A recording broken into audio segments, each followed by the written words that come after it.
আপনি যদি পলিটিক্যাল কোনো পার্টির সাথে জড়িত থাকেন, ক্রিয়াশীল কোনো রাজনৈতিক দলের সাথে যদি আপনি থাকেন, তাহলে আপনি সাংবাদিকতা আসছেন কেন? তাই না? আপনার তো থাকা দরকার ছিল ওই কোনো পার্টির হলে, তাহলে আপনি পার্টি করেন, দল করেন, আপনি সাংবাদিকতার জিএমএস করতে আসছেন কেন? রাইট।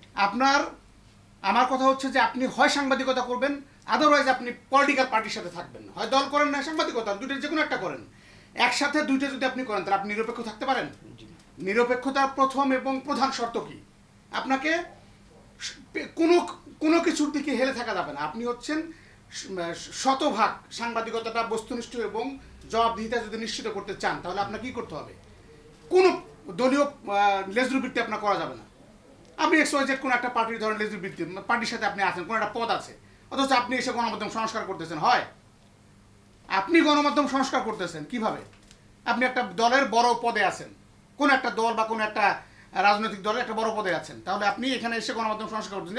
আপনি নিজেই তো ভুয়া, আপনি তো অসাংবাদিক।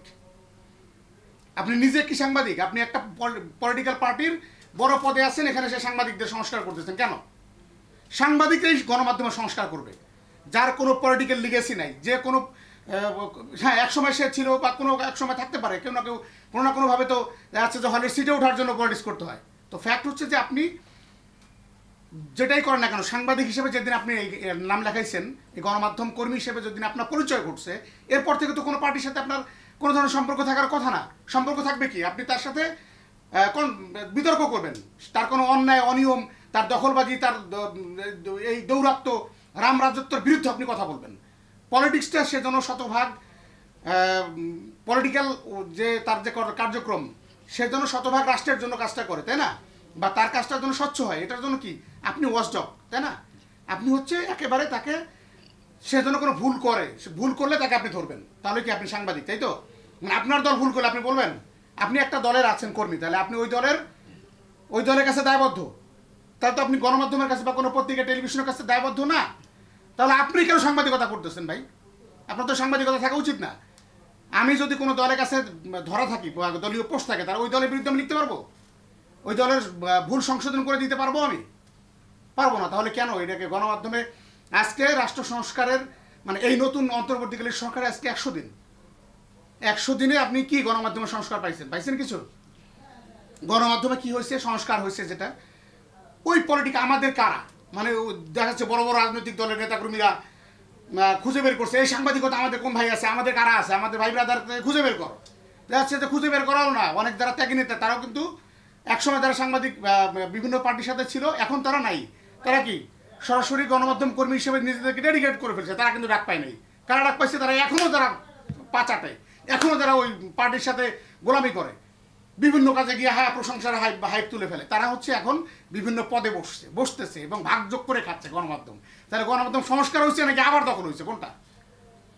গণমাধ্যমে বিভিন্ন গণমাধ্যম খোঁজ নিয়ে দেখেন যে প্রত্যেকটা গণমাধ্যমে কার ভাই কত শক্তিশালী, সে তত বড় পদে। কেন ভাই? কে কত বড় সাংবাদিক, কে কত ভালো সাংবাদিক, সে বড় পদে বসবে। এখানে মেধার মূল্যায়ন হবে, যে সাংবাদিকটা মেধাবী, যে সাংবাদিকটা কর্মঠ, তার কি মূল্যায়ন হবে? হয়েছে? তাহলে কিসের সংস্কার গণমাধ্যমে আপনি বলতেছেন? রাষ্ট্রের চতুর্থ স্তম্ভ বলবেন আপনি গণমাধ্যমকে, আর স্বাধীনতা দিবেন না। গণমাধ্যমের স্বাধীনতা দরকার ভাই। তাহলে আপনি গণমাধ্যম যদি স্বাধীন, আপনি বলতেছেন মুখে যে স্বাধীন গণমাধ্যম, তাহলে আপনারা যারা বিভিন্ন সাংবাদিক সংগঠনের সাথে জড়িত আছেন, তারা কি ভয়েস রেজ করছেন আজ পর্যন্ত যে অমুক সাংবাদিকটা ভালো বা অমুক সাংবাদিকটা একেবারে জাস্ট নিউজ লেখে, ভালো নিউজ লেখে, নিরপেক্ষ নিউজ লেখে, ওই মুখ সাংবাদিকটা হান করছেন, কারোর সাথে কথা বলছেন কিভাবে সংস্কার করা যায়? সংস্কার নিয়ে আপনারা চিল্লাইতেছেন। কই ভাই? হ্যাঁ, একটা জিনিস হয়েছে, আমরা চিল্লাইতে পারতেছি।